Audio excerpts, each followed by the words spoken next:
Season 2 of the hit series Fallout picks right up where we leave off with the hunt for Hank as Lucy and the Ghoul travel to New Vegas.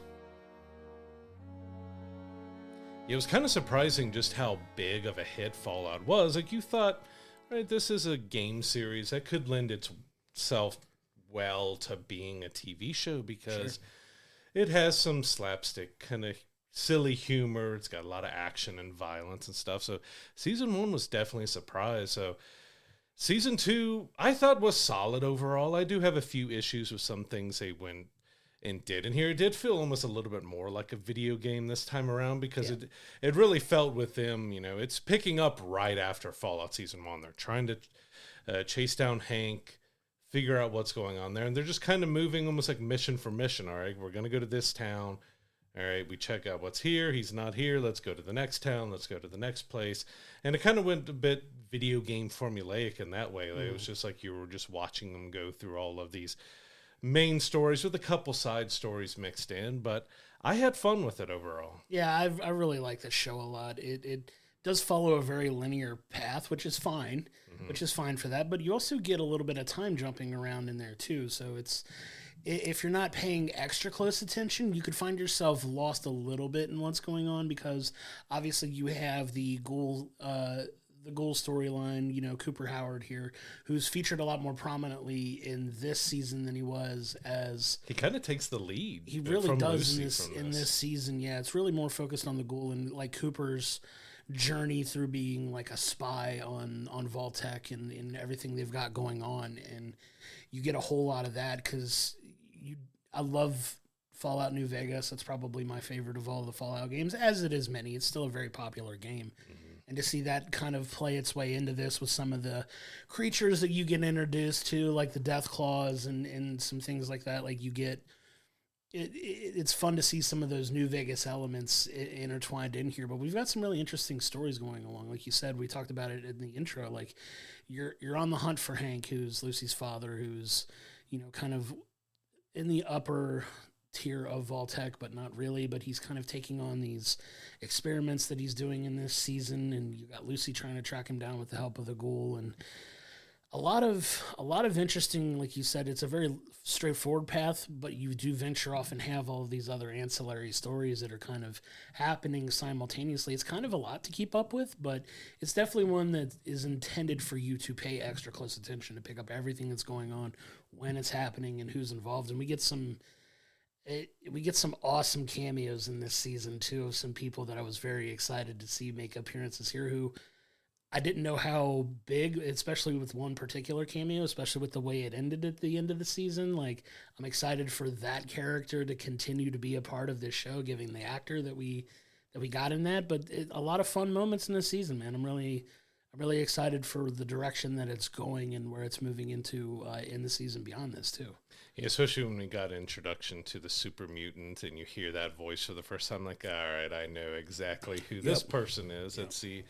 But yeah, that is kind of the main point of issue I have with this season is, was there too much stuff going on for the story points? Because yeah, we're introducing the Death Claws. We get the rad scorpions and rad roaches. We're seeing 2 Khazar legions, and not Caesar, because they don't know how to pronounce that correctly, but they're acting exactly like it. And you get Macaulay Culkin joining the cast and everything with that.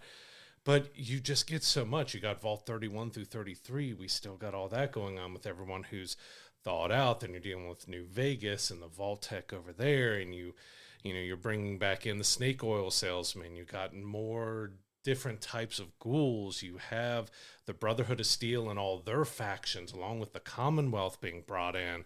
You have the President of the United States and politicians and all these flashbacks and everything. Like, it felt like they really jammed a lot in there from the games and stuff, but I don't know if it served the story as much as they kind of needed to, because yeah, it really became the focus of the Ghoul. Like, Lucy kind of became a secondary character in here. She kind of screwed over the Ghouls several times, that they were supposed to be setting traps and doing these other things, and she's like, well, I'm gonna do it my own way, and I'm gonna do this. And he kind of, with out really faltering too much, kind of always came back to help her, even though she wasn't giving him the same type of look, which was a good dynamic to have between those two, but also left Lucy feeling a little bit thin on here, because her whole mission this season was to get to her dad. And when we finally get there, she's very conflicted on what she wants to do. Is she going to go with what her father's doing, what her father wants, and she sees a little bit of good of what he could be doing, but just how bad it is as well. But it did feel like there was a bit of a step back for her, and even Maximus, because, you know, most of his time is spent with the Brotherhood of Steel, and then he kind of shows up at the end just to kind of help out a little bit. So I'm really curious to see if season 3 is going to get us back into Maximus and Lucy more, because the Ghoul kind of seems like he's going to be heading out on his own kind of side story now. Sure, especially with the way that the season ends and where that's going to venture off to with another location from the games that I'm excited for them to explore, obviously. But the whole time spent in New Vegas, it felt rushed a little bit, that I was kind of hoping they would explore more. I love when they got involved with, like you said, like the Red Roaches, but the Death Claws and stuff like that was a lot of fun when they got into it. And I love they did practical mix with CG in there, and it just wasn't a CG fest. Correct. They looked really good with the practical nature of them. Yeah, and I love the way that was shot. Like there's a lot of really awesome, strong visuals on this show, and even if you've played the games, like, you know, it's just brighter and colorful and, you know, more stuff like that. And I like that they kept that spirit in the show as well. Like, you get a lot of that bright color. I love when they veer into some of that slapstick stuff, because it does get very violent, but a lot of times it's done in such a humorous way that it works. Arms falling off. Kind of cushions the blow of the brutality that's actually happening in it, because it's almost to the point of absurdity, which I kind of appreciate. But they do a good job of finding that balance too, because it does get kind of dark and serious at some points dealing with that.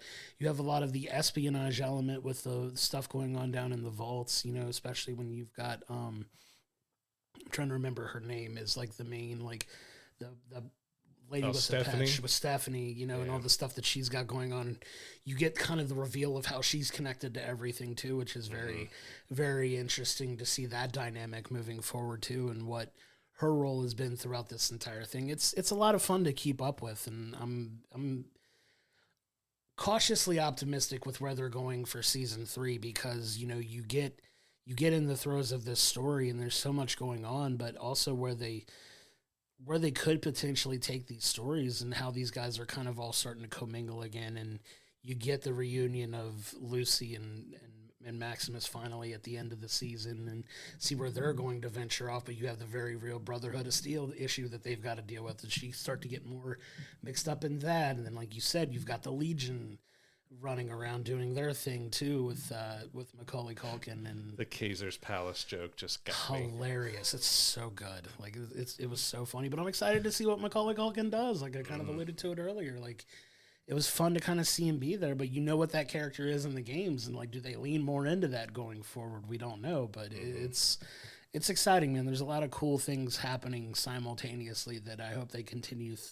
I'm excited to see how they continue it through into the next season for sure. Yes, there's a lot of story points that they opened that didn't really get resolved, and that's again where I have a little bit of fault. Like it followed along and it got you to a resolution on some things, but it left so many new threads open, because you have the NCR, you know, coming in, you have the Legion and what they're doing, you still have a mess with the vaults because they're having trouble with water and everything else, and you've got the deeper mystery with Stephanie and her part of it, because she calls in something else that we really don't know, you know, from the show yet, what exactly that's going to mean. And, you know, we get a little bit of her backstory. It's really interesting to see what's going on and how they freak out when they find out where she's actually from and all that. And I will give it up, even though I've said, like, the Ghoul did become the primary on it. Walton Goggins is just incredible as a Ghoul. He does so good about making, even though they're the same character, making them feel different when they're doing the flashbacks of him still as a human being and being a dad and a husband and kind of being a spy,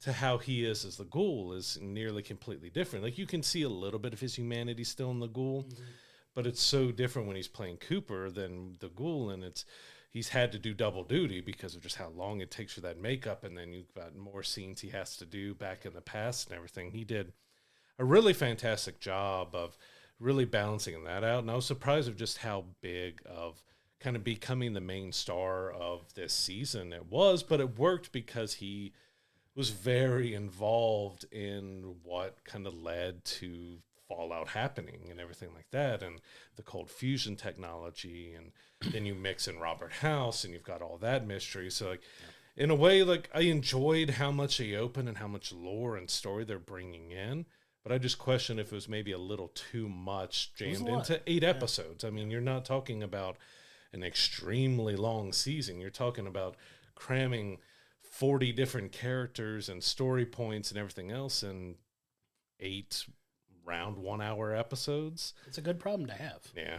It's definitely a good problem to have, especially when you're dealing with that short of time. But at the same time, you're trying to world build and make all of these characters feel important. And I think they do a fine enough job with that. I really do. Like, it does get a little cluttered at times, but some episodes they spend more time in certain storylines than others. I do agree, you know, Walton Goggins does a lot of the heavy lifting on the show this season, which for great reason. He's a phenomenal actor, but you get the whole spy stuff with Cooper that's, like I said, spent a lot of time on in this season, more than I anticipated them really doing, because it was minor flashbacks here and there, but you see that whole through line for him where, you know, he's now in the present storyline of, you know, trying to find his wife and his daughter that he's just assuming are still around in somewhere because everybody else seems to be accounted for.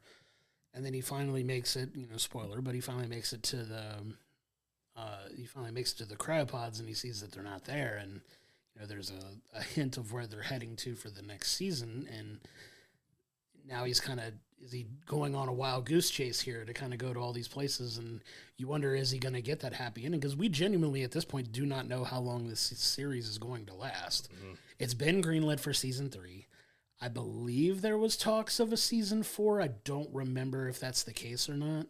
But who knows how long this series is going to last? Amazon's more than willing most times, if your show is a hit, to give you a little more runway to kind of make this show you want to make, with the maybe exception of being Rings of Power that we kind of talked about before. But like some of these other shows have this longevity of multiple seasons, 4, 5, 6 seasons, and we'll see if Fallout gets that. But I'm genuinely curious as to how long they're intending to run this show, because like you said, they're only 8 episodes long, but there's still so much more to explore with this. Like, are they willing to commit to this long term or not? I don't know. It's kind of up in the air at this point. I don't know what they're feeling about it. Yes, I'm curious to see if we do go back into the vault a little bit more, because especially the games, more of it is about the surface and everything that happens there. But we have so much, like, there's a lot happening down there, too. We maybe got an hour total of footage throughout those 8 episodes of everything that was going on below, and we've got a mutiny going on, and we've got a whole lot of different things that's happening. But like I said, there's so many story threads that just got started. I'm talking about almost getting to a middle point or a conclusion, like the Brotherhood of Steel and the madness that's going on there and potential war with that. Then you've got the war with the Legion, and you have Vault-Tec having multiple levels to the kind of stuff they're doing, because we find out, I mean, I've always known that they're the ones that dropped the bombs, but what exactly was the point? And, you know, Hank kind of dives into that more, that, well, they've had all these different experiments going on, which is that kind of fine line of walking the line of being a dark comedy, of where, like, he's almost like you got the cheerful old school music while he's blowing people's heads up, trying out these different devices to see if it's like, I'm just going to thaw these people who are in the high security vault cryos, and he's just unfreezing people and putting chips in them and blowing up their heads and then moving on to the next person like they're lab rats. And it gets with no remorse, and it gets into that, okay, this is a really dark comedic, because there's smiles and there's this, and because especially when you get to the snake oil salesman and everything happens there. But like, if that opens up, okay, what is this going to mean? Like, when, especially now, saying like the experiment really wasn't the vault, it's what's now on the wasteland. Well, what does that exactly mean? What are they going to? And now we also have Robert House, and what exactly is his end game, because we have the Enclave and we have Robert House, and we have so many different organizations and groups that are doing different things in here. It does become a little difficult to juggle all these different parts. And as much as I did love the Death Claws and what they did with them, I almost feel like they threw in too many. Sure. Well, because in the games they're supposed to be extremely difficult, hard enemies to fight and kill, and you get a group of like 20 of them, and it's a fun action sequence in there. Sure.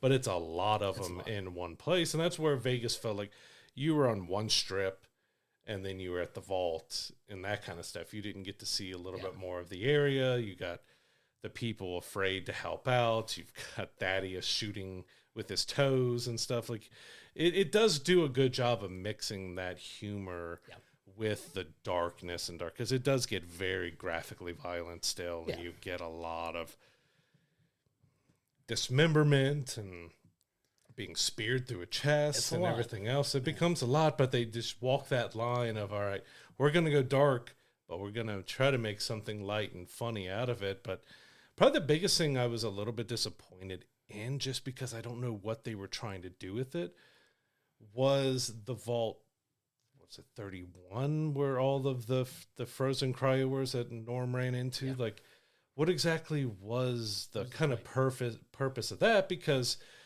without spoiling too much, we get a little bit revealed about some of their motives and what the people are in there, and then we kind of just have to move away from it because of a big sequence that happens. Like, well, what did that really reveal to us or move us forward with the story or no? Yeah. Because it's kind of just left us in a part, well, did you just do all this so we can have a big rad roach scene or something, or raid?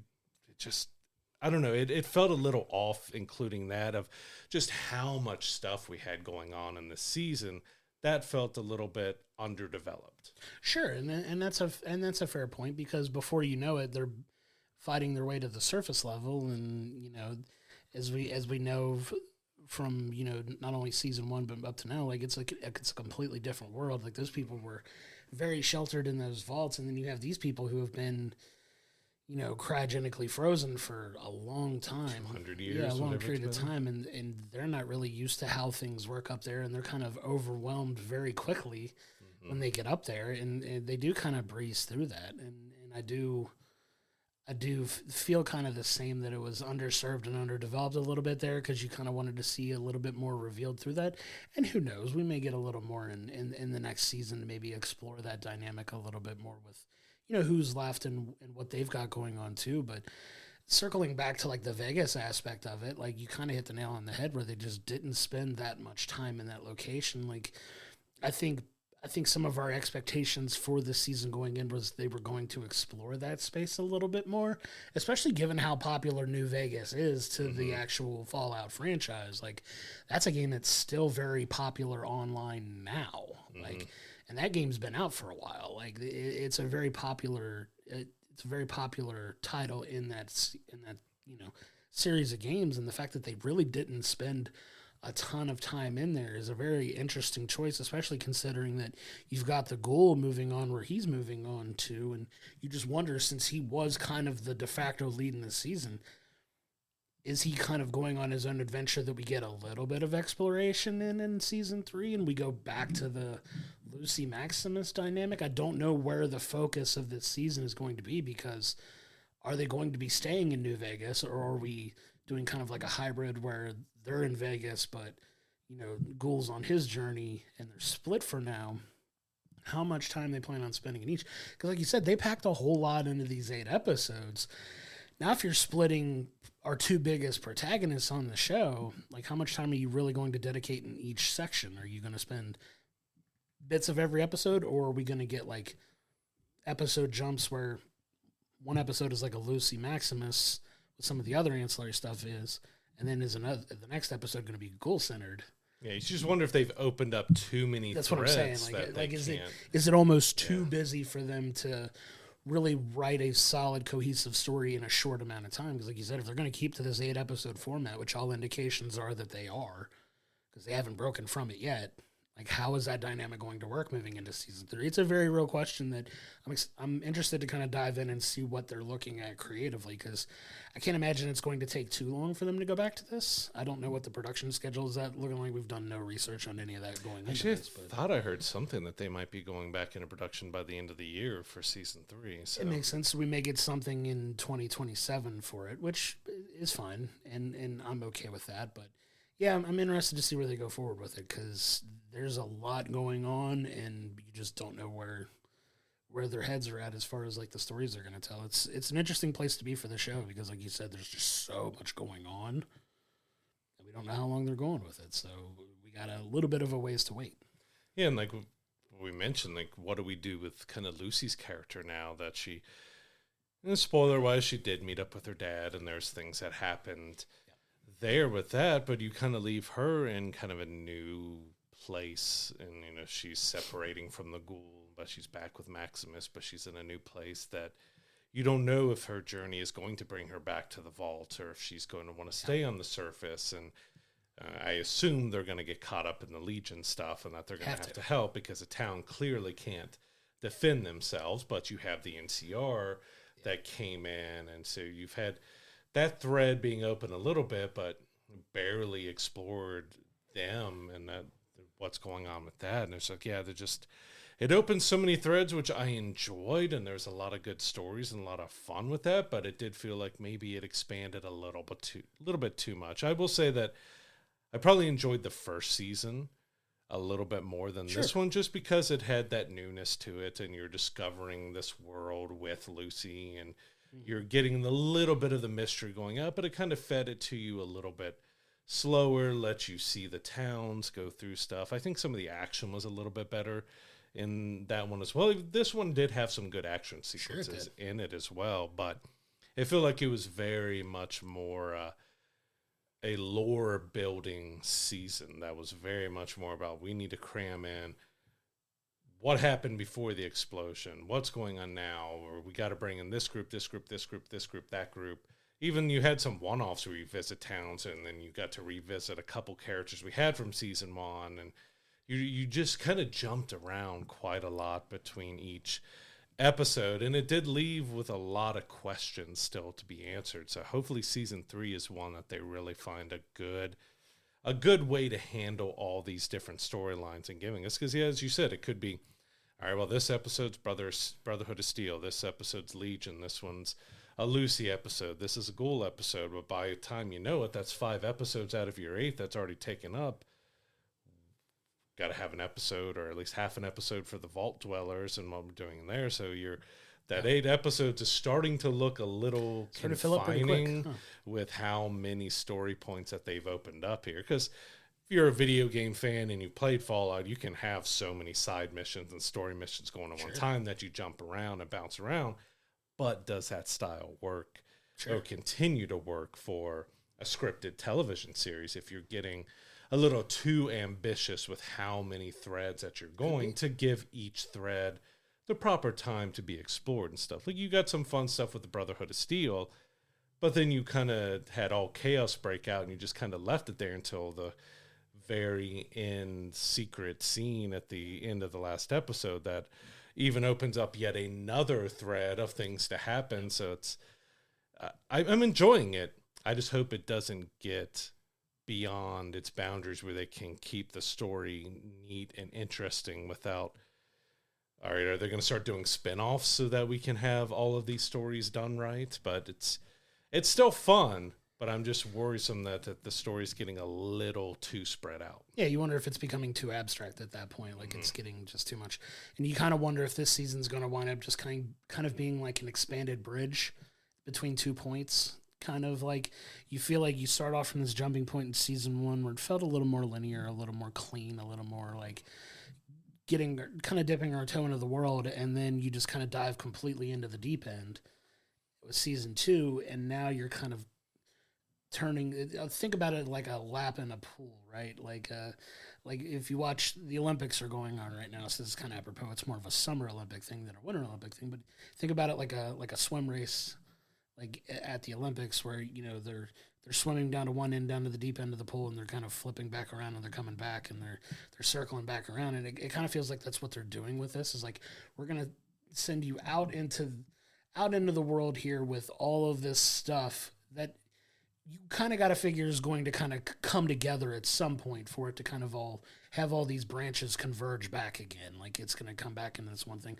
Like you said, with all these different groups and factions that we're going into, there's going to be some kind of battle that happens where all of these groups have to come together at some point, because a lot of them are chasing similar things and similar ideals that you got to figure their paths are going to cross at some point with just how close in proximity they all are to each other. So you kind of got to figure, like, it's going to come back to that point, and I'm looking forward to that. I want to see, like, more of these groups in. I want the NCR group to kind of mix more with the Brotherhood of Steel. I want to see where the Legion fits into all this, where they all kind of go and give me more Macaulay Culkin. Like, it's so cool to see him back in these in projects like this and back onto it, playing a darker villain-esque type role, and I'm excited for it because you see kind of how he positions himself into a leadership position in his group, and I'm excited to see where that goes more than anything else. I think is just his involvement in that.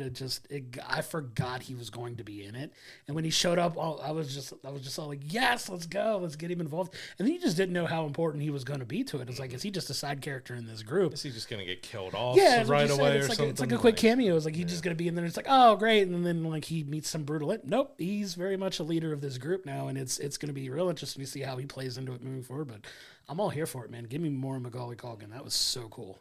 It still just made me giggle every time that they called them, Kazar instead of Caesar, and even Lucy calling him out. You mean Caesar? Nope. Like, nope, Kazar. And like, we're going to march on Vegas, and we're going to make Kazar's palace. Okay, yeah. I get that joke.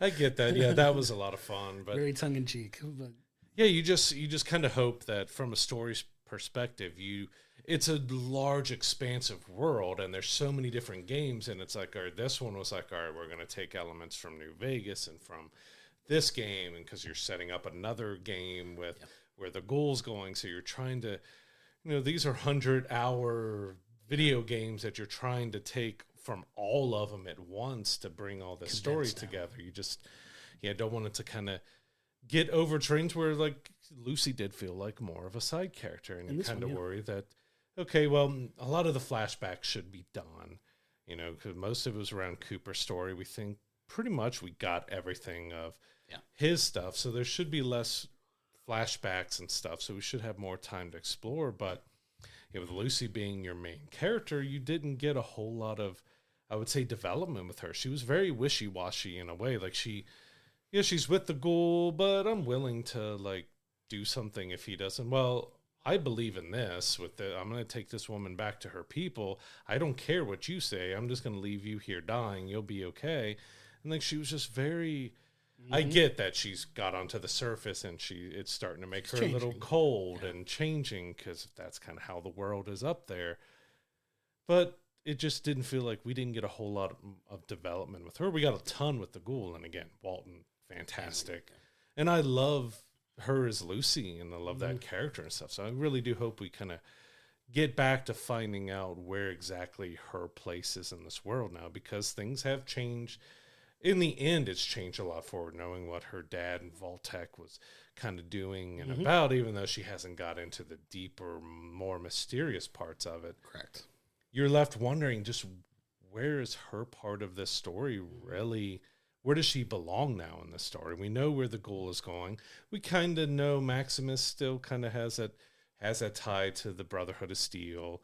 He's seen as his protector that helped Vegas. He kind of likes that, being the military guy who can help.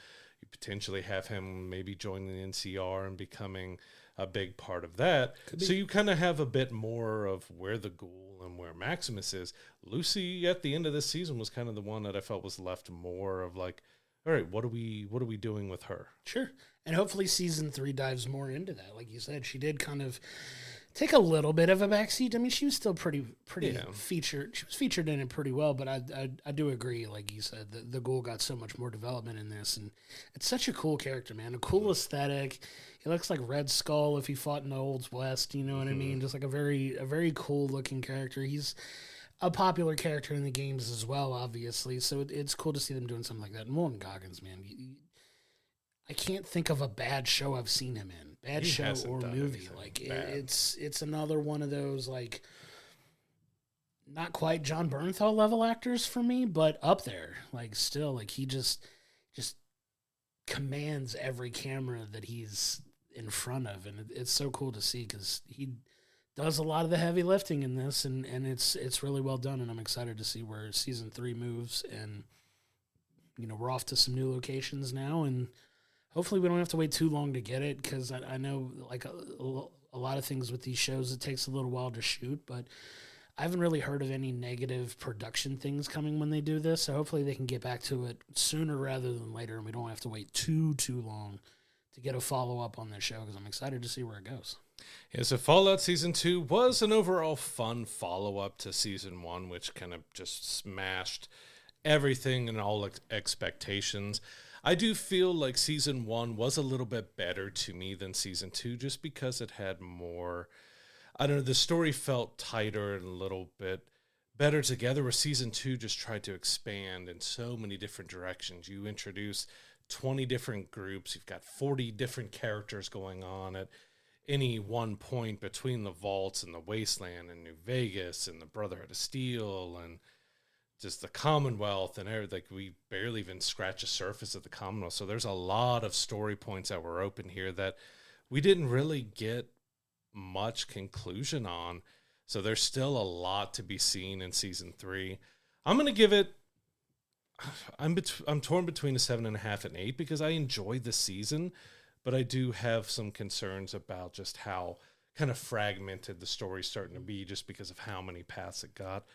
I'll go with an 8. I'd probably give Season 1 a 9. I don't think when we did our review of Season 1, we gave it a score back then. I'd give that a 9. I'll probably give this an 8 just because it was still fun. It had some good action. Walton Goggins is fantastic as usual. I just felt that the story got really fragmented here and a little bit too spread out with very few conclusions by the end of the season. Yeah, I was landing on about a 7.5 myself is where I've kind of saw this. Like, the season's not without its issues. Like, it's still very entertaining, a very entertaining show, one that I'm absolutely excited to continue to follow along with. Like you kind of touched on some of those notes. I feel like it got a little too abstract sometimes at times. And I don't know if it's just like stuff going on in my own life, but there were times, and I know we didn't talk about it while we were doing our review here, but there were times I found myself having trouble like concentrating on what was going on because so much was going on in it that I found myself almost kind of distracted while watching it a little bit.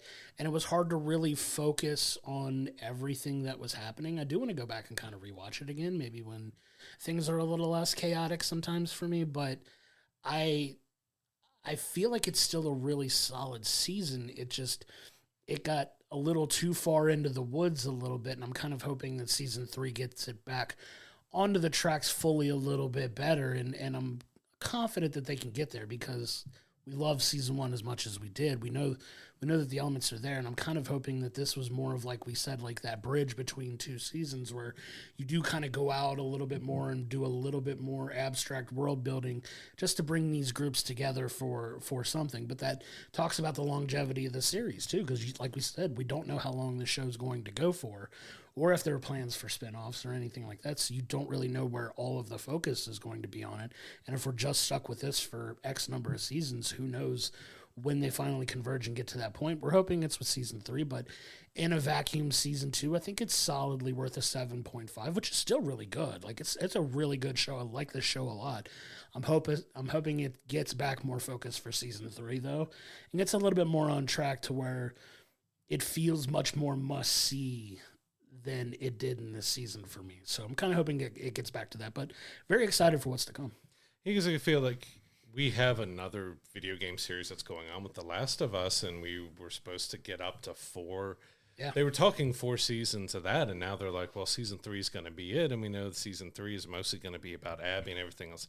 Like, I got a little worried because of all these branches that were opened up in this season because, well, what if they decide Season 3 is going to be it and they don't get to fully flush out all of these threads that they opened up? Because I don't think they did them in a bad way. They just opened up many threads in an 8-episode season that you're like, well, hopefully they don't decide that season 3 is going to be it, because this feels like it needs at least 4 to 5 seasons just to continue going through all these different threads, because you've kind of still just scratched the surface of Vault-Tec and the mystery of the wasteland and this world we're in and what is still happening with, the Vault Dwellers and everything there. And like, there's a lot of Fallout games don't have to include everything from everyone right away. And that's kind of what it felt like. All right, we're just going to take all these different elements from New Vegas and all the different games, and we're just going to open up all these story points, and we'll get to them.